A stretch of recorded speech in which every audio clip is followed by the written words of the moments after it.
வணக்கம். இன்றைய முக்கிய செய்திகள்.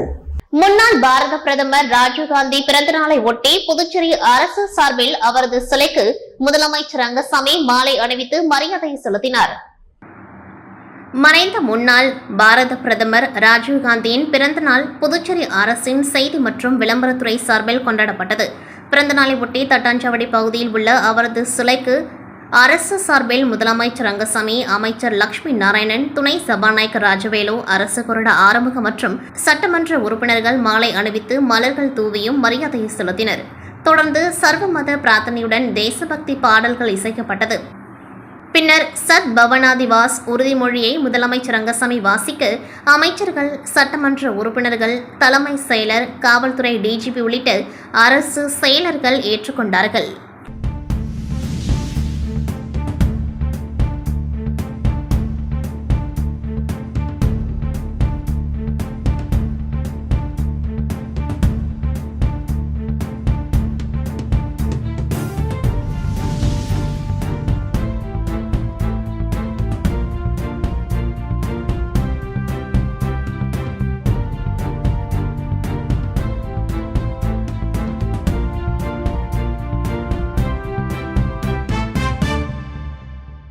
புதுச்சேரியில் ரெஸ்டோ பார் திறப்பு விழாவிற்கு வருகை தருவதற்காக வரவேற்று ஆபாசமாக நடிகை யாஷிகாவின் பேனர் வைக்கப்பட்டதற்காக மாதர் சங்கத்தினர் கிழித்து எறிந்து ஆர்ப்பாட்டத்தில் ஈடுபட்டனர். புதுச்சேரி கிழக்கு கடற்கரை சாலையில் உணவு விடுதியுடன் கூடிய ரெஸ்டோ பார் திறப்பு விழாவிற்கு திரைப்பட நடிகை யாஷிகா அழைக்கப்பட்டிருந்தார். இதனிடையே நடிகை யாஷிகாவை வரவேற்று தனியார் நிறுவனம் சார்பில் யாஷிகாவின் புகைப்படத்துடன் கிழக்கு கடற்கரை சாலையில் பேனர் வைக்கப்பட்டிருந்தது. இந்நிலையில் பெண்களை இழிவுபடுத்தும் வகையிலும் ரெஸ்டோ பார் திறப்பு விழாவிற்கு வருகை தரும் நடிகை யாஷிகாவின் ஆபாசமாக உள்ள புகைப்படத்தை வைத்து பேனர் வைத்ததற்கு எதிர்ப்பு தெரிவித்தும் ரெஸ்டோ பார்களை மூட கோரியும் மாதர் சங்கத்தினர் நடிகை யாஷிகாவின் பேனரை கிழித்தெறிந்து அரசுக்கு எதிராக கோஷங்களை எழுப்பினர். தொடர்ந்து சம்பவ இடத்திற்கு வந்த போலீசார் மாதர் சங்கத்தை சேர்ந்த பெண்களை சமாதானப்படுத்தி அனுப்பி வைத்தனர். இதனால் அப்பகுதியில் சிறிது நேரம் பரபரப்பு ஏற்பட்டது. கொல்கத்தாவில் பெண் பயிற்சி மருத்துவர் கொலை செய்யப்பட்ட சம்பவத்தை கண்டித்து புதுச்சேரி அரசு மற்றும் தனியார் மருத்துவக் கல்லூரி மருத்துவமனை மருத்துவர்கள், செவிலியர்கள் என 500க்கும் மேற்பட்டோர் கடற்கரை சாலையில் செல்போன் டார்ச் லைட் பிடித்தபடி தர்ணா போராட்டத்தில் ஈடுபட்டனர். கொல்கத்தா மாநிலத்தில் பெண் பயிற்சி மருத்துவர் பாலியல் துன்புறுத்தல் செய்து கொல்லப்பட்ட சம்பவம் பெரும் அதிர்ச்சி ஏற்படுத்தும் நிலையில் இதற்கு கண்டனம் தெரிவித்து நாடு முழுவதும் கடந்த சில நாட்களாக மருத்துவர்கள் மற்றும் மருத்துவ மாணவர்கள் போராட்டத்தில் ஈடுபட்டு வருகின்றனர்.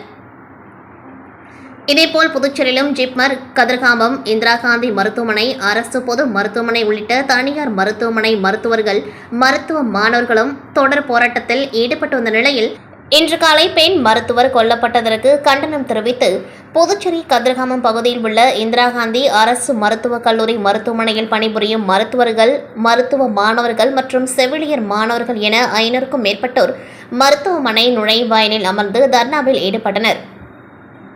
அதனைத் தொடர்ந்து தற்பொழுது புதுச்சேரி அரசு மற்றும் தனியார் மருத்துவமனை மற்றும் மருத்துவக் கல்லூரி மருத்துவர்கள், மருத்துவ மாணவர்கள், செவிலியர்கள் என 500க்கும் மேற்பட்டோர் கடற்கரை சாலையில் அமர்ந்து தர்ணா போராட்டத்தில் ஈடுபட்டனர்.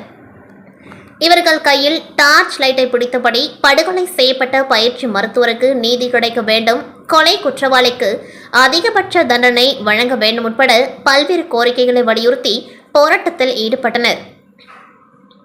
முன்னதாக பொதுமக்கள் மற்றும் சுற்றுலா பயணிகள் முன்னிலையில் கொல்கத்தாவில் படுகொலை செய்யப்பட்ட மருத்துவ மாணவிக்கு நேர்ந்த பாலியல் துன்புறுத்தலை தத்ரூபமாக பொதுமக்கள் மற்றும் சுற்றுலா பயணிகள் மத்தியில் நடித்து காட்டி விழிப்புணர்வு ஏற்படுத்தினார்கள். கொல்கத்தா பெண் மருத்துவர் கொலை செய்யப்பட்டதை கண்டித்து ஜிப்மர் மருத்துவர்கள் பல்வேறு போராட்டங்களில் ஈடுபட்டு வரும் நிலையில் நோயாளிகள் பாதிக்கப்படுவதாக ஜிப்மர் நிர்வாகம் மருத்துவர்களை போராட்டங்களை கைவிட்டு பணிக்கு திரும்ப எச்சரித்த நிலையில் இன்று 8வது நாளாக மருத்துவர்கள் அமைதி போராட்டத்தில் ஈடுபட்டு வருகின்றனர். கொல்கத்தாவில் பெண் மருத்துவர் பாலியல் வன்கொடுமைக்கு உள்ளாக்கப்பட்டு படுகொலை செய்யப்பட்டதை கண்டித்து நாடு முழுவதும் மருத்துவர்கள் மற்றும் மருத்துவ மாணவர்கள் தொடர்ந்து போராட்டத்தில் ஈடுபட்டு வருகின்றனர். அதேபோல் புதுச்சேரியிலும் அனைத்து அரசு மருத்துவமனை மருத்துவர்கள் மற்றும் மருத்துவ மாணவர்கள் தொடர்ந்து பல்வேறு போராட்டங்களில் ஈடுபட்டு வருகின்றனர். இந்த நிலையில் புதுச்சேரி ஜிப்மர் மருத்துவமனை மருத்துவர்கள், பயிற்சி மருத்துவர்கள், மருத்துவ மாணவர்கள் மற்றும் ஊழியர்கள் கடந்த 13ஆம் தேதி முதல் பல்வேறு போராட்டங்களில் ஈடுபட்டு வருகின்றனர். இதனிடையே இன்று உச்சநீதிமன்றம் பெண் மருத்துவர் கொலை வழக்கை தானாக முன்வந்தெடுத்துள்ள நிலையில் அதனை வரவேற்கும் விதமாக ஜிப்மர் மருத்துவர்கள் 200க்கும் மேற்பட்டோர் கையில் பதாகைகள் ஏந்தி ஜிப்மர் வளாகத்தில் அமைதியான முறையில் இன்று 8வது நாளாக தர்ணா போராட்டத்தில் ஈடுபட்டு வருகின்றனர். மேலும் நோயாளிகள் பாதிக்கப்படுவதால் மருத்துவர்கள் போராட்டங்களை கைவிட்டுவிட்டு பணிக்கு திரும்புமாறு ஜிப்மர் நிர்வாகம் மருத்துவர்களை எச்சரித்துள்ளது குறிப்பிடத்தக்கது. மேலும் நோயாளிகள் பாதிக்காத வகையில் அமைதியான முறையில் போராட்டம் நடத்தி வருவதாக போராட்டத்தில் ஈடுபட்டுள்ள மருத்துவர்கள் தெரிவித்துள்ளனர். இதனிடையே கொல்கத்தாவில் பாலியல் பலாத்காரம் செய்யப்பட்டு பெண் மருத்துவர் கொல்லப்பட்டுள்ள சம்பவத்தை கண்டித்தும் விசாரணையை விரைந்து முடித்து குற்றவாளிகளுக்கு அதிகபட்சமான தண்டனை வழங்கிட வலியுறுத்தி ஜிப்மர் மருத்துவமனை முன்பு ஏஐடியூசி உழைக்கும் பெண்கள் சார்பில் கண்டன ஆர்ப்பாட்டத்தில் ஈடுபட்டனர். முதல்வர் ரங்கசாமி வீட்டின் அருகே நள்ளிரவில் திடீரென தீ விபத்து ஏற்பட்டதால் பரபரப்பு ஏற்பட்டது. புதுச்சேரி திலாஸ்பேட்டை பகுதியிலிருந்து பீமன் நகர் பகுதிக்கு ஹெச்டி மின் வயர் செல்கின்றது. இந்நிலையில் நேற்று நள்ளிரவு திலாஸ்பேட்டையில் உள்ள முதல்வர் வீட்டின் அருகே உயர்மின் அழுத்தம் காரணமாக திடீரென மின் வயரில் மின்கசிவு ஏற்பட்டு தீ விபத்து ஏற்பட்டது. அப்பொழுது ஹெச்டி மின் வயர் பயங்கர சத்தத்துடன் வெடித்து தீப்பொறி சிதறியது. இதனால் அப்பகுதியில் மக்கள் அச்சமடைந்தனர். இதுகுறித்து மின்துறை மற்றும் கோரிமேடு தீயணைப்பு நிலையத்திற்கு தகவல் தெரிவித்தனர். தீயணைப்பு நிலைய அதிகாரி பாலமுருகன் தலைமையில் தீயணைப்பு வீரர்கள் மற்றும் மின்துறை ஊழியர்கள் உடனடியாக சம்பவ இடத்திற்கு வந்தனர்.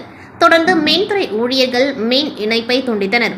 இதனையடுத்து தீயணைப்புத்துறை வீரர்கள் தண்ணீரை பீச்சடித்து தீயை அணைத்தனர். இந்த தீ விபத்தில் எந்தவித பாதிப்பும் ஏற்படவில்லை. எனினும் முதல்வர் ரங்கசாமியின் வீட்டுக்கு அருகில் நள்ளிரவில் நடந்த இச்சம்பவத்தால் அப்பகுதியில் பரபரப்பு ஏற்பட்டது. மங்களம் தொகுதி கடுவாப்பேட்டை அரசு பள்ளி மாணவர்களுக்கு அமைச்சர் தேனி ஜெயக்குமார் இலவச மிதிவண்டி மற்றும் மழைக்கோட் வழங்கினார். மங்களம் தொகுதி கணுவாப்பேட்டை அரசு பள்ளி மாணவர்களுக்கு அமைச்சர் தேனி ஜெயக்குமார் இலவச சைக்கிள்கள் மற்றும் மழைக்கோட் வழங்கினார். புதுவை அரசு பள்ளி மாணவர்களுக்கு அரசு சார்பில் இலவச சைக்கிள்கள் வழங்கப்பட்டு வந்தது. இந்த நிலையில் கடந்த ஆட்சியில் இந்த திட்டம் நிறுத்தப்பட்டு மாணவர்களுக்கு வழங்கப்பட்டு வந்த இலவச சைக்கிள்கள் வழங்கப்படவில்லை. தற்பொழுது திட்டம் மீண்டும் நடைமுறைப்படுத்தப்பட்டு மாணவர்களுக்கு இலவச சைக்கிள்கள் வழங்கப்பட்டு வருகின்றது. அதன்படி பிற்படுத்தப்பட்டோர் நலத்துறை சார்பில் மங்களம் தொகுதி கணுவாப்பேட்டை பகுதியில் உள்ள அரசு உயர்நிலைப் பள்ளியில் 9ஆம் வகுப்பு படிக்கும் மாணவ மாணவிகளுக்கு இலவச சைக்கிள் மற்றும் மழைக்கோட் வழங்கும் விழா நடைபெற்றது. இதில் பள்ளி தலைமை ஆசிரியர் பத்மாவதி தலைமை தாங்கினார். பள்ளி கல்வித்துறை முதன்மை கல்வி அதிகாரி மோகன், பிற்படுத்தப்பட்டோர் நலத்துறை திட்ட இயக்குநர் ஆறுமுகம் ஆகியோர் முன்னிலை வகித்தனர். இதில் அமைச்சர் தேனி ஜெயக்குமார் சிறப்பு விருந்தினராக கலந்து கொண்டு 56 மாணவ மாணவிகளுக்கு இலவச சைக்கிள்கள் மற்றும் மழைக்கோட் வழங்கினார். இதனைத் தொடர்ந்து விவேகானந்தா அரசு ஆண்கள் மேல்நிலைப்பள்ளி மாணவர்களுக்கு இலவச சைக்கிள் மற்றும் மழைக்கோட் வழங்கினார். இந்நிகழ்ச்சியில் பள்ளி ஆசிரியைகள், மாணவ மாணவிகள், என்ஆர் காங்கிரஸ் பிரமுகர்கள் உள்ளிட்ட பலர் கலந்து கொண்டார்கள். அபிநய நாட்டியாலயா பள்ளியின் 2வது சலங்கை பூஜை விழாவில் மாணவிகள் பரதமாடியது அனைவரையும் கவர்ந்தது.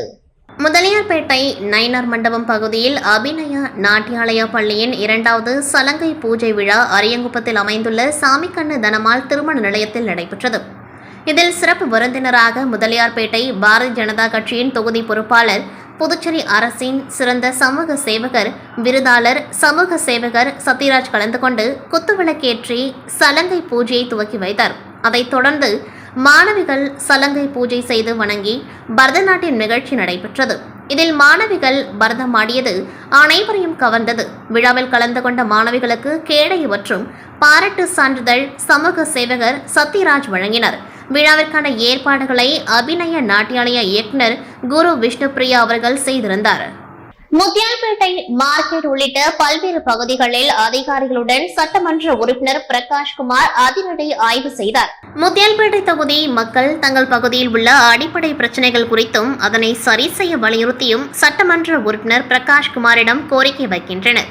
உடனே பொதுமக்களின் கோரிக்கை ஏற்று சட்டமன்ற உறுப்பினர் பிரகாஷ்குமார் அந்த பகுதிக்கு அதிகாரிகளுடன் நேரில் சென்று ஆய்வு மேற்கொண்டு அதிரடியாக நடவடிக்கை எடுத்து வருகின்றார். இதன் காரணமாக சட்டமன்ற உறுப்பினர் பிரகாஷ்குமாருக்கு பொதுமக்கள் தொடர்ந்து பாராட்டு தெரிவித்து வரும் நிலையில் இன்று முத்தியால்பேட்டை மார்க்கெட் உள்ளிட்ட பல்வேறு பகுதிகளில் நகராட்சி ஆணையர் கந்தசாமி உள்ளிட்ட பல துறை அதிகாரிகளுடன் திடீர் ஆய்வு மேற்கொண்டார். ஆய்வின் பொழுது மார்க்கெட் பகுதியில் உள்ள வியாபாரிகளிடமும் பொருட்களை வாங்க வந்த பொதுமக்களிடமும் மார்க்கெட் பகுதியில் உள்ள குறைகள், பிரச்சனைகளை என்னென்ன என்பதை கேட்டறிந்து உடனே அதனை சரி செய்ய அதிகாரிகளுக்கு உத்தரவிட்டார். மேலும் இதேபோல் பல்வேறு இடங்களில் ஆய்வு மேற்கொண்ட சட்டமன்ற உறுப்பினர் பிரகாஷ்குமார் அந்தந்த பகுதி மக்கள் தெரிவித்த பல்வேறு பிரச்சனைகள் கேட்டு அறிந்து அதனையும் உடனடியாக சரி செய்ய அதிகாரிகளிடம் கேட்டுக்கொண்டதோடு அந்தந்த பகுதி மக்கள் தெரிவித்த பல்வேறு பிரச்சனைகளை கேட்டறிந்து அதனையும் உடனடியாக சரி செய்ய அதிகாரிகளிடம் கேட்டுக்கொண்டதோடு அனைத்து பிரச்சனைகளுக்கும் உடனடியாக தீர்வு காண வேண்டும் என அதிகாரிகளுக்கு உத்தரவிட்டார். மேலும் பிரெஞ்சு ஆட்சி காலத்தில் கட்டப்பட்ட நகராட்சிக்கு சொந்தமான திருமண மண்டபம் மீண்டும் புதுப்பிப்பது அல்லது அங்கு அரசு அலுவலகங்கள் புதிதாக கட்டப்படுவது குறித்தும் அதிகாரிகளுடன் ஆய்வு மேற்கொண்டார். இதேபோல் பல்வேறு இடங்களில் பொதுமக்களின் குறைகளை கேட்டறிந்து அதிகாரியுடன் நேரடியாக சென்று ஆய்வு மேற்கொண்டு ஓரிரு நாட்களில் அனைத்திற்கும் தீர்வு காணப்படும் என பொதுமக்களிடம் உறுதியளித்தார். சட்டமன்ற உறுப்பினர் பிரகாஷ்குமாரின் இந்த அதிரடி ஆய்வு நடவடிக்கைகள் முத்தியால்பேட்டை மக்களிடம் மிகுந்த வரவேற்பை பெற்றுள்ளது. அங்கன்வாடி ஊழியர்களுக்கு முதலமைச்சர் அளித்த வாக்குறுதிப்படி கோரிக்கைகளை நிறைவேற்ற வேண்டும் என வலியுறுத்தி அங்கன்வாடி ஊழியர்கள் தர்ணா போராட்டத்தில் ஈடுபட்டனர். அங்கன்வாடி ஊழியர்களுக்கு 7வது ஊதியக்குழு பரிந்துரையை அமல்படுத்த வேண்டும், 6வது சம்பள நிலுவைத் தொகையை வழங்க வேண்டும், காலி பணியிடங்களை நிரப்ப வேண்டும் என்று பலகட்ட போராட்டம் நடத்தி வந்தனர். இந்த போராட்டத்தின் காரணமாக எதிர்க்கட்சித் தலைவர் சிவா தலைமையில் முதலமைச்சர் ரங்கசாமி முன்னிலையில் நடைபெற்ற பேச்சுவார்த்தையில் அனைத்து கோரிக்கைகளும் நிறைவேற்றப்படும் என்று உறுதியளிக்கப்பட்டது.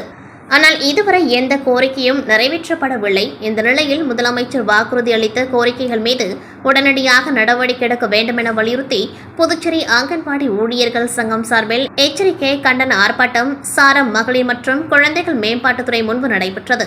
சங்கத்தின் தலைவி ராஜலட்சுமி தலைமையில் நடைபெற்ற கண்டன ஆர்ப்பாட்டத்தில் செயலாளர் தமிழரசி, பொருளாளர் செல்வராணி, அமைப்பு செயலாளர்கள் லலிதா, சத்யா மற்றும் சம்மேளனத்தை சேர்ந்த பிரேமதாசன், ரவிச்சந்திரன், ராதாகிருஷ்ணன் உள்ளிட்ட ஏராளமான அங்கன்வாடி ஊழியர்கள் கலந்து கொண்டு கோரிக்கைகளை வலியுறுத்தி கண்டன கோஷங்களை எழுப்பினார்கள்.